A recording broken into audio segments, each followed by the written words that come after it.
Good afternoon everyone and a very warm welcome to Swami Vivekananda institute. जैसा कि आपको पता है कि हम लोगों ने रिसर्च यूनिट जो थी आपकी पेपर नंबर 1 की unit number 2 we have finished.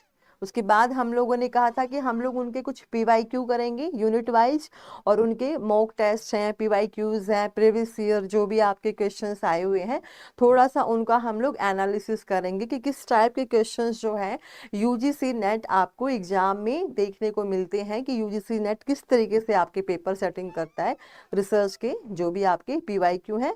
So we will today previous year questions of unit number 2, that is your research aptitude. तो चलिए शुरू करते हैं। फर्स्ट क्वेश्चन जो है आपके सामने, you can C among the following types of sampling techniques which one is also known as judgmental sampling।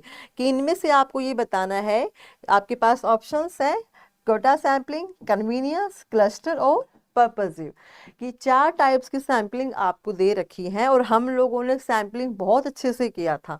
Sampling के अंदर हम लोगों ने probability sampling, non probability sampling ये आपने किया था, और उसी में आपसे पूछा गया था कि जजमेंटल जो सैम्पलिंग थी उसी को हमने ऑब्लिक करके किया था, कि एक दूसरा नाम भी था इसका। जजमेंटल में हम क्या करते हैं, उन चीज़ों को जज करते हैं, है ना, चीज़ों को हम लोग किसी पर्टिकुलर उद्देश्य के लिए उनको जस्टिफाई करते हैं, खुद अपनी पर्सनल डिसीजन से उनको हम लोग जज करते हैं। तो कोटा सैम्पलिंग आपका दैट इज आपका कहीं ना कहीं क्या था, एक पर्टिकुलर किसी होमोजीनियस ग्रुप से ये रिलेटेड था आपका कोटा सैम्पलिंग। कन्वीनियंस आपका था किसी सुविधा के लिए हम लोग चूज करते थे अपनी अपनी खुद की कन्वीनियंट के अकॉर्डिंगली। क्लस्टर में आपका एक होमोजीनियस आपका मतलब क्लस्टर सैम्पलिंग के अंदर आपका एक हेट्रोजीनियस क्लस्टर आपका बना हुआ था, जिसमें हम लोग पूरा का पूरा क्लस्टर आप लोग स्टडी करते थे। And last one is your purposive. इसको आप क्या करते थे, सम परियोजनात्मक प्रतिचयन, की मतलब किसी पर्टिकुलर सम परियोजनात्मक किसी उद्देश्य के लिए जजमेंटल जो आपकी सैम्पलिंग है, यू कैन सी आपका एक तरीके से इसी को जो है हम लोग बोलते हैं सम्मत प्रतिचयन। ठीक है, मतलब जजमेंटल सैम्पलिंग का जो दूसरा नाम हम लोगों ने साथ में तब किया था किसी पर्टिकुलर उद्देश्य के लिए, आपका वो है purposive sampling. That is option number जो आपका 4th है, that is correct answer. You can see judgemental sampling को ही पर्पसिव सैम्पलिंग बोला जाता है। सो इस चीज़ का आप ध्यान रखना। नेक्स्ट क्वेश्चन आपके सामने है, which of the following statements could be considered as a valid scientific hypothesis. हम लोगों ने हाइपोथेसिस पढ़े थे। हाइपोथेसिस क्या होते हैं, प्रेडिक्शंस होते हैं, अनुमान लगाते हो जो आप लोग है ना किसी पर्टिकुलर चीज़ को लेकर आपकी क्या फिलोसफी है, क्या आप प्रेडिक्शंस लगा रहे हो, तो वो जो अनुमान थे उनको हाइपोथेसिस बोलते हैं। तो you can C adult should drink more water, तो एक तरीके से क्या है, रिकमेंडेशंस है ना, इसको हम लोग रेकमेंड कर रहे हैं, we are giving a suggestion. Eating 20 almonds on a day decreases the risk of contracting heart disease. कि अगर 20 बादाम एक दिन के अंदर खाए जाते हैं तो कहीं ना कहीं जो हार्ट अटैक का जो रिस्क है, हार्ट की जो डिजीज है हार्ट से रिलेटेड, वो उनको आप लोग मिनिमाइज कर सकते हो, रिड्यूस कर सकते हो। तो this is not an recommendation, it is not an suggestion, it can B hypothesis. Next करते हैं, next option, cow should be given green fodder. ठीक है ना, कि गाय जो है उसको घास खिलाई जाना चाहिए, हरा दिया जाना चाहिए। तो this is also a recommendation कि that should be done. This is not the hypothesis, this is actual, you are telling like you have to do।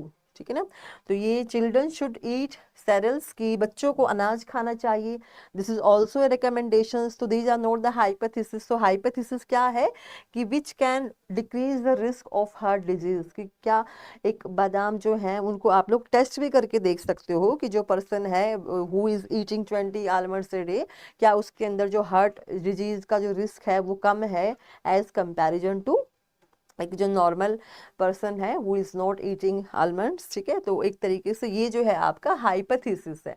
तो जो ऑप्शन नंबर जो आपका 2 है दैट इज हाइपोथेसिस। ठीक है, तो इसको आप लोग कर सकते हो, it can be a scientific hypothesis आप इसको बोल सकते हैं, जिसको आप लोग टेस्ट करके दिखाते हो। नेक्स्ट क्वेश्चन आपके सामने है, womens are better teacher than main.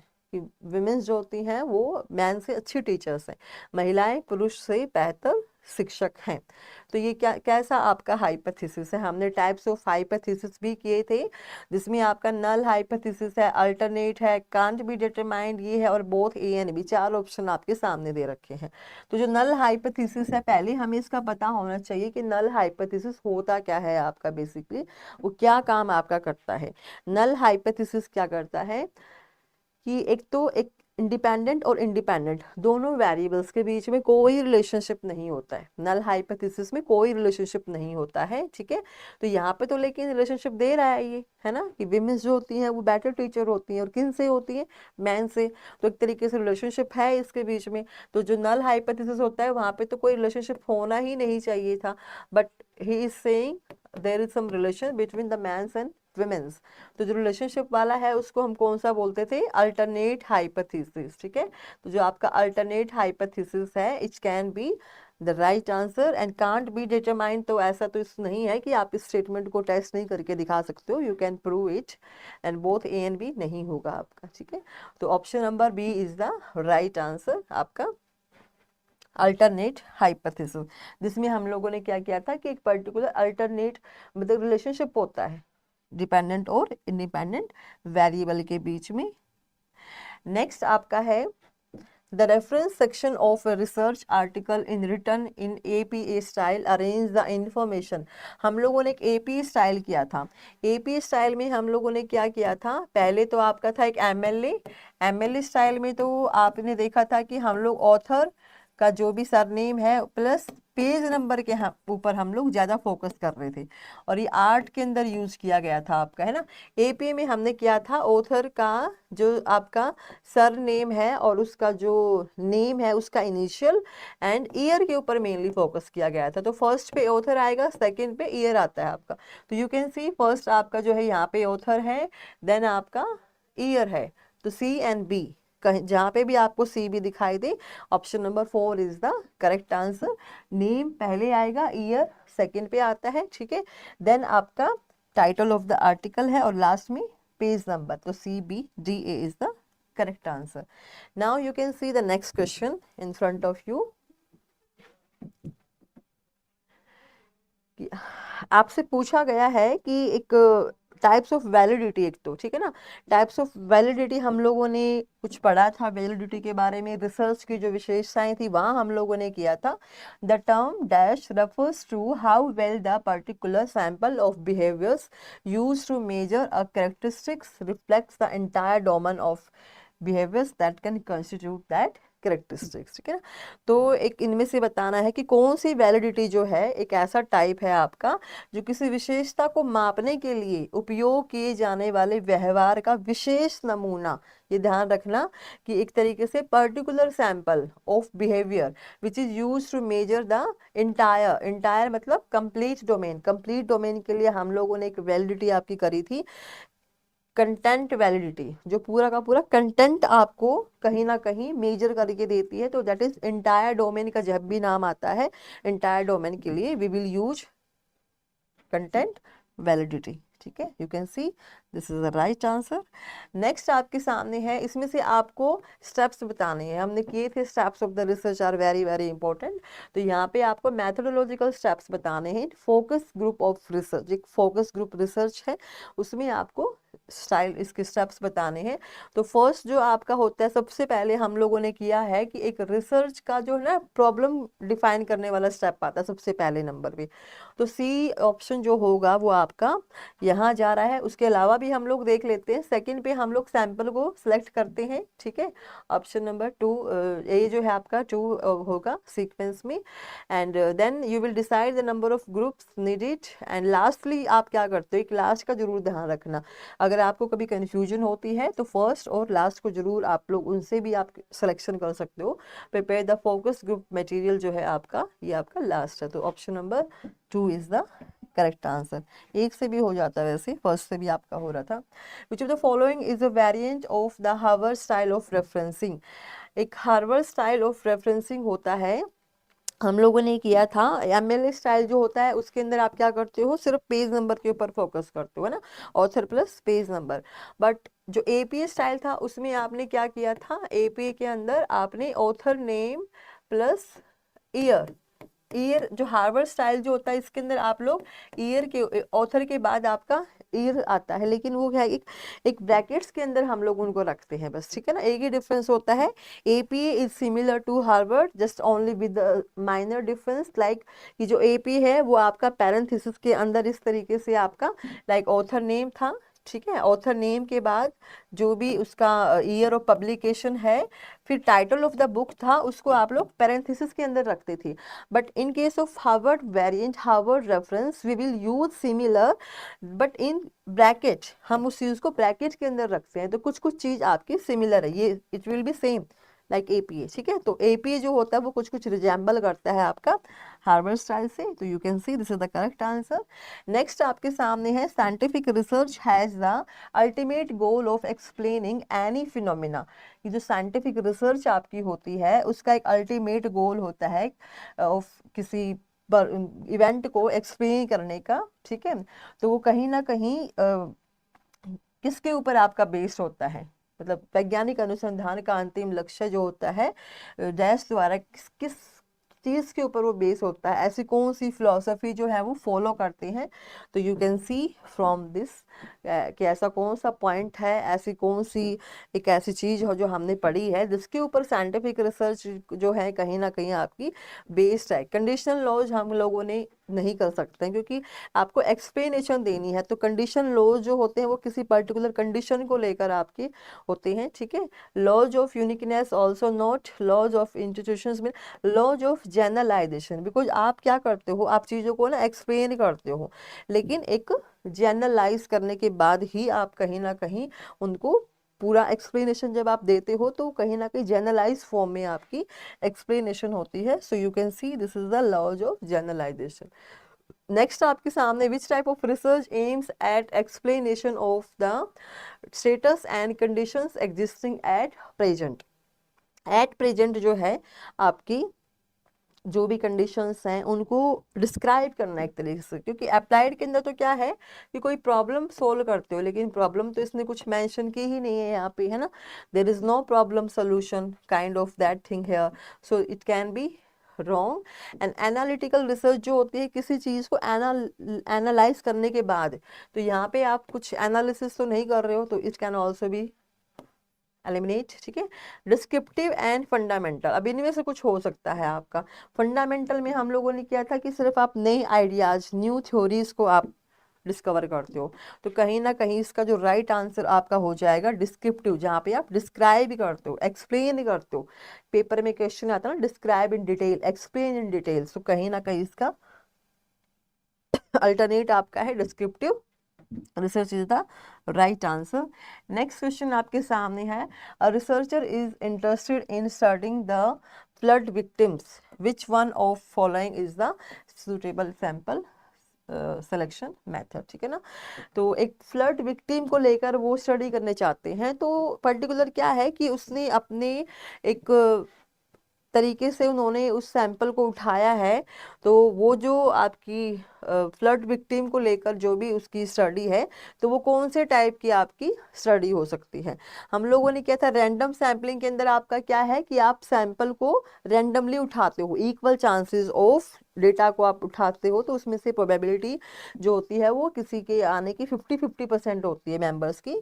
Stratified के अंदर होता है कि आप किसी पर्टिकुलर स्टेटा बनाते हो, ग्रुप बनाते हो, ठीक है। सिस्टमेटिक सैम्पलिंग जो है आपकी, उसमें भी आप क्या करते हो, सिस्टमेटिकली तरीके से आप चूज करते हो, लेकिन पर्पजिव के अंदर क्या है कि आपने किसी पर्टिकुलर उद्देश्य को लेके आपने वो रिसर्च कंडक्ट करी है ना, तो कहीं ना कहीं जो आपकी पर्पजिव सैम्पलिंग है वो पर्पजिव है क्योंकि आपने यहाँ पे फ्लड विक्टिम्स को उठाया है ना, तो ये आपकी राइट है। फ्लड विक्टिम्स जो है आपके बाढ़ से जो पीड़ित थे, वो एक पर्पस को लेकर एक जजमेंटल जो थी आपकी अपनी, वहां से आपने सैंपल उठाया।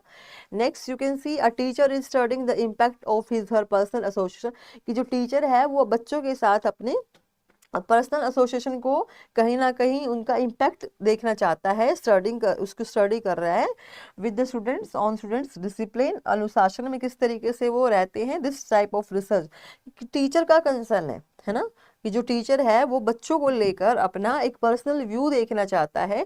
तो फंडामेंटल एंड एक्शन रिसर्च है। एक्शन फंडामेंटल तो होगा नहीं, क्योंकि इसके अंदर तो आप नई नई आइडियाज़ हैं, नई नई थ्योरी जो हैं वो आप डिस्कवर करते हो, है ना। तो वो तो आपका नहीं है। Fundamental can be wrong. Action हो सकता है, क्योंकि आप एक्शन ले रहे हैं। Being a teacher you are taking an action. So action and applied research can be. Descriptive नहीं है। फंडामेंटल भी हमने अभी खत्म करा था इसको।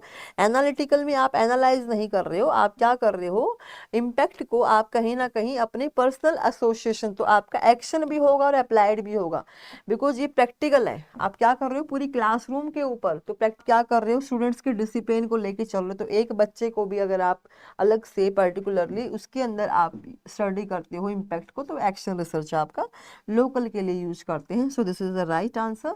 नेक्स्ट आपके सामने है, in a study the effect of peer learning is being studied in relation to students achievement and motivation. ठीक है, स्टूडेंट्स को अचीवमेंट और मोटिवेशन से रिलेटेड जो है, तो वो जो रिसर्च आपको बतानी है, ज़्यादातर कौन सी मतलब आप रिसर्च यूज करते हो अगर आप पीयर लर्निंग की बात करें। ठीक है, उनके बच्चों को, 2 बच्चे हैं, ठीक है, पीयर लर्निंग में किस तरीके से जो है उनका अचीवमेंट है, मोटिवेशन है, उसको आप स्टडी करते हो। तो इनमें से फंडामेंटल तो होगी ही नहीं है आपकी, है ना। अचीवमेंट एंड मोटिवेशन जो है उसको आप पीयर लर्निंग में कर रहे हो, तो कहीं ना कहीं फंडामेंटल तो बिल्कुल बेसिक सी चीज थी।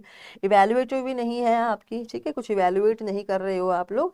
डिस्क्रिप्टिव और अप्लाइड में से हो सकती है। अब डिस्क्रिप्टिव भी नहीं है, क्योंकि आपको पता है डिस्क्रिप्टिव में क्या होता है, एक्सप्लेनेशन होती है। बट इधर आप क्या कर रहे हो, स्टूडेंट्स की अचीवमेंट और मोटिवेशन को आप लोग स्टडी कर रहे हो। तो अप्लाइड रिसर्च जो होगी वो कहीं ना कहीं आपका इसका राइट, क्योंकि अप्लाई करोगे आप उनको, बच्चों के लिए, स्टूडेंट्स के ऊपर आप अप्लाई करके देखते हो। Next, a well defined aggregate from which, एक वेल डिफाइंड एंटिटी है कोई, ठीक है, वेल डिफाइंड कोई भी आपके पास एग्रीगेट है, from which researcher select some representatives units for study purpose, कि अपने किसी पर्टिकुलर उद्देश्य के लिए कुछ थोड़ा सा डेटा वो उठा रहा है, किसी किसी पर्टिकुलर चीज़ के लिए उसने कुछ डेटा कलेक्ट किया है, उस डेटा को उसने उठाया है और फिर वो क्या कर रहा है, उस डेटा से अपना रिसर्च कंडक्ट कर रही है उसने, ठीक है, उसको एनालिसिस कर रहा है, हाइपोथेसिस टेस्टिंग कर रहा है। तो वो जो चीज़ें हैं आपकी कहीं ना कहीं वो आपका किस चीज़ को डिफाइन करती है, उसको आप क्या नाम देते हो, जो एंटिटी है उसको आप क्या नाम देते हो। देखो इन्होंने बोला है कि एक ऐसी जहाँ से आप सैंपल को सिलेक्ट करते हो, सम रिप्रेजेंटेटिव यूनिट, कि कुछ यूनिट्स को उठाना, जिसमें से आप कुछ यूनिट्स को उठा रहे हो। तो जो यूनिट्स उठा रहे हो वो तो आपके क्या है, सैंपल, सैंपल आप उठा रहे हो, लेकिन जो ये यूनिट्स हैं ये आपकी क्या है, सैंपल है।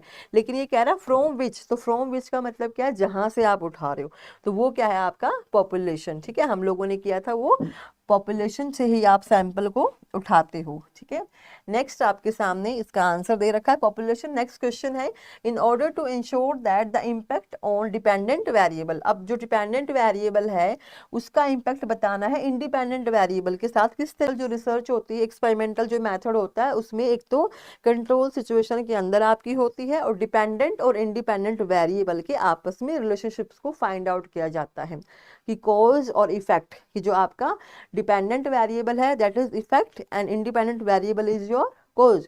तो कॉज एंड इफेक्ट की जब बात आती है तो डिपेंडेंट और इंडिपेंडेंट के लिए we will do experimental method.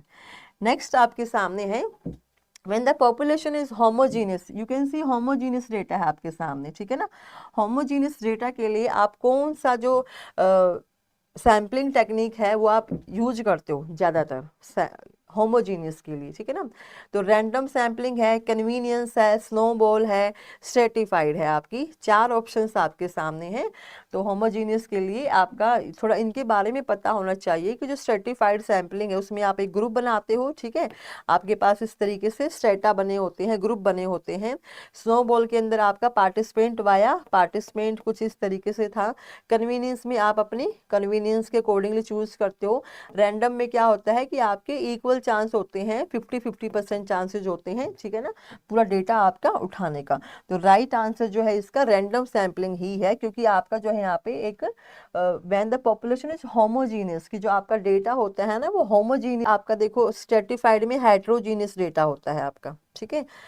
अगर यहाँ पे आपका क्योटा सैम्पलिंग होती तो यू कैन मेंशन इट, अगर लेकिन स्ट्रेटिफाइड है तो वो आपका हेट्रोजीनियस होगा, ठीक है। और होमोजीनियस के लिए we will use random sampling, क्योंकि कन्वीनियंस सैम्पलिंग में अगर आप होमोजीनियस डेटा लेते हो तो कहीं ना कहीं फिर आपको सैंपल सेलेक्ट करने में, डेटा को जो है एनालिसिस करने में आपको प्रॉब्लम आएंगी, क्योंकि वो कन्वीनियंस जो होता है आप अपनी सुविधा के लिए ले रहे हो। तो होमोजीनियस डेटा से जो, तो होमोजीनियस हो गया आपका, ठीक है ना। तो एक तरीके से वहां से आपको प्रॉब्लम, स्नोबॉल में भी आपका यही होता है, क्योंकि आप पार्टिसिपेंट वाया पार्टिसिपेंट आप कनेक्ट करते हो इस तरीके से। तो राइट आंसर विल बी आपका, you can C, random sampling. Next आपके सामने है, which of the following will not form part of qualitative research. अब हमें ये पता होना चाहिए कि जो क्वालिटेटिव रिसर्च आपकी होती है वो मेनली क्या काम करती है। ये आपका क्वालिटी के ऊपर फोकस करती है, ठीक है ना। It mainly focus upon the qualities, not on the numerical data. इसमें डेटा नॉन न्यूमेरिकल होता है, तो इसमें से बताना है कि नोट कौन से जो है इसमें से क्वालिटेटिव रिसर्च नहीं है। तो जिसमें न्यूमेरिकल डेटा आएगा वो आपकी क्या होगी, क्वांटिटी हो जाएगी। नॉन न्यूमेरिकल वाली जो भी होगी वो आपकी क्वालिटेटिव होगी, ठीक है ना। तो केस स्टडी के अंदर आपका क्या होता है, कोई पर्टिकुलर लाइक हमारे पास क्वांटिटीज नहीं होती हैं, है ना। तो क्वालिटी के ऊपर आप स्टडी करते हो, पार्टिसिपेंट ऑब्जर्वेशंस ऑब्जर्व कर रहे हो आप उनको, एक तरीके से अवलोकन आप करते हो देखकर। सर्वे स्टडी में आप number of students, number of persons आपके पास होता है, डेटा आपके पास होता है कि कितने जनों पे आपने सर्वे किया है। तो कहीं ना कहीं ये आपका क्वांटिटी में मेजर करके देता है। और नेचुरलिस्टिक इंक्वायरी है कि वो प्राकृतिक प्राकृतिक एक इंक्वायरी होती है, तो वो भी आपका क्वांटिटेटिव नहीं है, क्वालिटेटिव। तो this is the right answer. Survey में आप क्या करते हो, क्वांटिटी उठाते हो आप, है ना। तो क्वांटिटी वाला जो है आपका ये सर्वे स्टडी है, कितने नंबर ऑफ स्टूडेंट्स पे मैंने सर्वे किया है। नेक्स्ट क्वेश्चन आपके सामने है, a researcher is studying the effect of री इन्फोर्समेंट ऑन स्टूडेंट अचीवमेंट, ठीक है। स्टूडेंट्स के अचीवमेंट के ऊपर री इन्फोर्समेंट का इम्पैक्ट पड़ रहा है वो, विद अप्रोप्रिएट कंट्रोल्स। कंट्रोल की जब बात आती है आपकी, इम्पोज इन प्रैक्टिकल सिचुएशन, एक तो कंट्रोल आ गया, दूसरा प्रैक्टिकल सिचुएशन आपका आ गया है, ठीक है ना। तो what is the type of research in this situation, तो प्रैक्टिकल प्रॉब्लम के लिए फंडामेंटल भी नहीं था, ठीक है। और आपका अप्लाइड और एक्शन, इन दोनों में से आपका कोई एक होगा। तो जो अप्लाइड रिसर्च है वो क्या काम करती है, प्रैक्टिकल प्रॉब्लम को सॉल्व करने के लिए ही आपका यूज किया जाता है, ठीक है ना। और उसके अलावा जो है आपका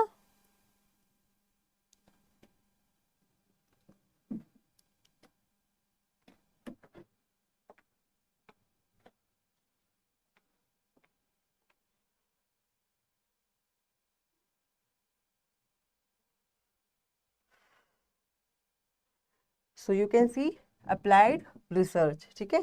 this is correct answer. Next आपके सामने है, through which research method the manipulation of independent variable with reference to the hypothesis in control conditions and its effect on the dependent variable investigate, ठीक है ना। यहाँ से आपको बताना है कि कौन सा जो ऐसा रिसर्च मेथड होता है जहाँ से इंडिपेंडेंट वेरिएबल्स जो होते हैं, तो जब भी इंडिपेंडेंट वेरिएबल की बात आती है डिपेंडेंट वेरिएबल के साथ में कंट्रोल फॉर्म में, तो आपका एक्सपेरिमेंटल रिसर्च से ही आपका रिलेटेड होता है, ठीक है ना। Next you can see there is a plagiarism in research। तो प्लेजरिज्म को हम क्या बोलते हैं, चोरी। किस चीज की चोरी, साहित्यिक चोरी। Creative use of the proceedings, तो क्रिएटिव यूज तो नहीं है आपका plagiarism. Imitating and using them dishonestly, dishonest तरीके से यूज किया जाता है उनका, दिस इज करेक्ट।